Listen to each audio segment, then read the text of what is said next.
We're joined now by last week's race winner, the driver of the number 78 5-Hour Energy Bass Pro Shops Toyota, Martin Truex Jr. We'll open it up for questions, starting with Jerry. Jerry Jordan, KickingTheTires.net and Performance Racing Network. What is it about this track that you're so good at? And, can we just go ahead and give you the trophy now? Well, you can. It's probably not going to be as simple, but yeah, I don't know. This, for whatever reason, this track's always been somewhat good for me in general. Obviously, the last 2 years, it's been really good.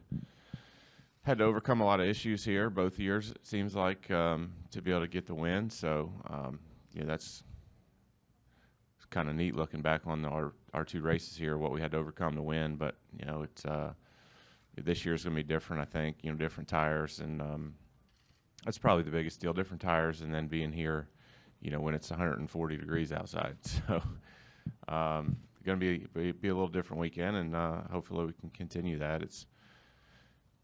I don't know that we do. I don't know that I do anything special here, or if it's just, we kind of figured out how to set up for here, and we just hit it for 2 years. So we'll see how this weekend goes. It's going to be different for sure. Nate Ryan, then Mike Hembry. Nate Ryan, NBC Sports.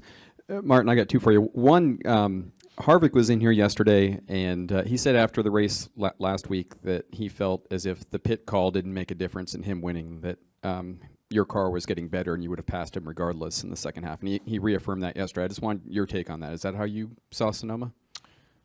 It's hard to say. I thought we were pretty equal. I felt like I was saving a little bit early. The first two stages, I felt like he was pushing hard.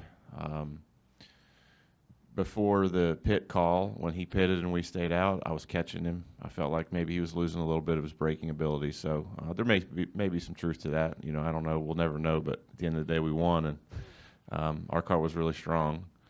It's hard to say if a caution would have came out or something else would have changed. If we had a head-to-head race, who would have won? It's hard to say. Right.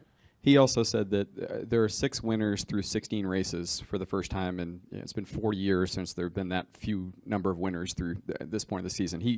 Harvick said he wasn't surprised by that. Are you surprised that there have been so few winners? I guess I'm not surprised, but it's definitely crazy to think about.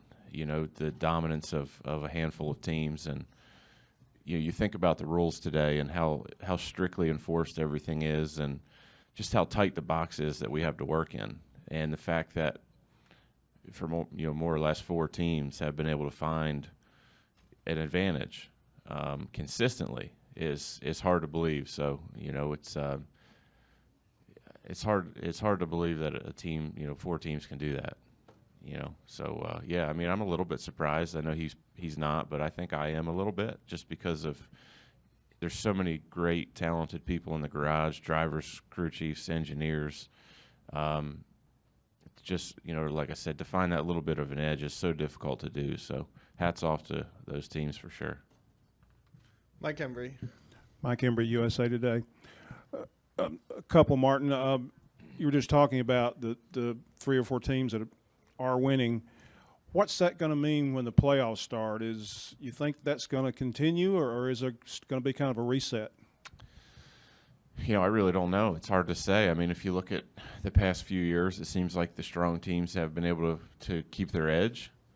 That doesn't guarantee anything this year, I don't think. I think things are changing. Certainly the Chevrolets have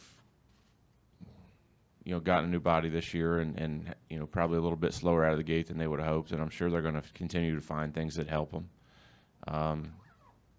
We have other great team combinations that maybe haven't hit it yet. So I think you never know. It's way too early to start giving away, 4 spots in the Final Four, and giving championship favorites and all that. We got 10 more races until the playoffs, and a lot can happen in that amount of time. Watching the truck race last night, the in-truck cameras made certain parts of the track look crazy bumpy. I know a lot of you guys like the rougher tracks, but yeah. Is that an issue here in places or not? I think it's great. I think that anytime we can make the tracks more difficult, it adds something to the racing. This place has been bumpy for the last few years, really. I mean, for quite a long time. It seems like every year we come back, it gets worse. So I think that's a good thing. I've enjoyed this place because of that, and seemed like the bumpy tracks put on really good racing, and it kind of takes you a little bit out of your normal routine as far as the way you do things, and you have to make compromises, and some guys are better in certain areas of the track, and that makes for fun racing. So this place is unbelievable, and look forward to racing on it here this weekend. Any more questions for Martin? One more from Jerry. Jerry Jordan kicking the tires on NPRN again. Your season so far, trajectory from this year to last year, where do you see it going, and where do you see these? Do you see these wins coming to an end? Because you and Cole obviously are hitting on all cylinders. Well, I hope they're not coming to an end. I mean, we don't plan on that happening. Certainly, it's kind of interesting if you look at the numbers this year. The good races, we've had more good races than last year. We have more wins right now at this point than we did last season. I think we have more top fives, but we also have more bad finishes. If you look at it, so I think last year this time we had 2 wins and we were leading the points, and now we have 3 wins and 10 top fives, and we're 5th in points. So we had 5 really bad races throughout there, and I think every other race has been a top 5. So it's been a little bit more up and down, but for sure the performance is there. The good days have been really good, and there's been quite a few of them. So we just need to, hopefully keep those bad days from showing back up, and we'll be fine. Lee, then Mike. Happy belated birthday. Thank you. Where did the 28. plus 10? Where did the 18-year-old Martin Truex Jr. see himself at this juncture in his career? At 18, I never seen myself at this level even. So, I was racing modifieds and working on fishing boats. I mean, it was a far stretch to think I'd be a Cup champion someday. So, honestly, I don't know that I ever. I was never really a dreamer at that point in time. I loved racing cars and was having a good time doing it and was really focused on that. So, definitely never seen myself here. That's for sure. 28, yeah. I mean, I was already doing, I was already in the Cup Series at 28. So, but those years weren't that spectacular. I don't know that I seen myself winning a championship, but I knew I was always going to try as hard as I could. Back to Mike. Thanks. Looking at the playoffs again, and looking sort of beyond the fact, obviously, you want to win every week. How much advantage do you have, and you were kind of in this spot last year, having stacked up wins going into the playoffs? Can you guys play around some this summer with stuff and experiment, or is that kind of overblown?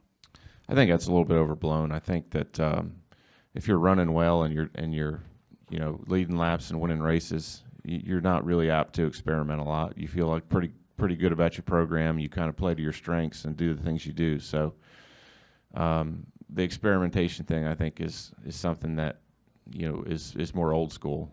This time you want to be, this day and age, you want to have confidence in the things you're doing and continue to do them. So that's kind of the approach we'll take.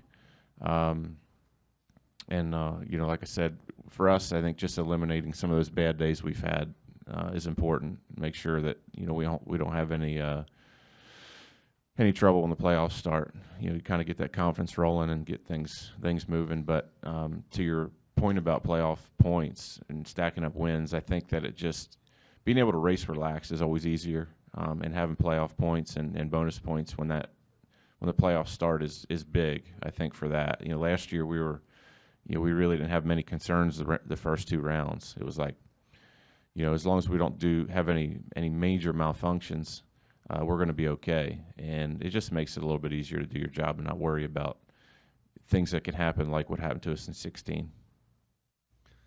Any more questions from the group? Nate again? Yep, no, go for it. Brandon Brown with Chicagoland. If you do make it to victory lane a 3rd straight time, are you happy or sad you won't be getting slimed? Sad. That was quite the experience. When it is 140 degrees out, like you said, can you quantify like how much tougher it is to drive, how much more the handling matters versus a night race when it's much cooler? Yeah, I'm not sure yet, actually. To be out there today, we'll find out. Seems like grip's been tough to find this weekend for a lot of guys. New tire as well. So, I mean, there's a lot of new things going on.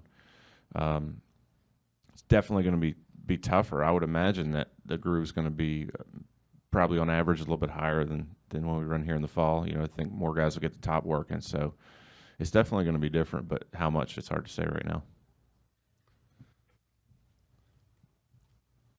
Brian? Brian Eberly, Motorsports Tribune. Martin, Ben Rhodes was in here last night after the truck race talking about how this place is even bumpier than it was in the past. It was even a little bit surprising to him. Does the bumpiness of this place kind of change how you go out and practice compared to those other mile and a halves, and even more so with the new tire you got here this weekend? Yeah, it definitely changes how you practice, changes how you drive, changes how you set the car up. I think that you definitely have to make more compromises when the tracks are bumpy with your setup, and you can't just run the car 1/16 of an inch off the racetrack all the way around like you do at some places. So it's definitely tougher to figure out. It's harder, a lot harder on the crew chiefs, the engineers for sure, because we complain about the bumps and then they try to fix them and it hurts other parts of the track. So a lot of compromise here compared to other places.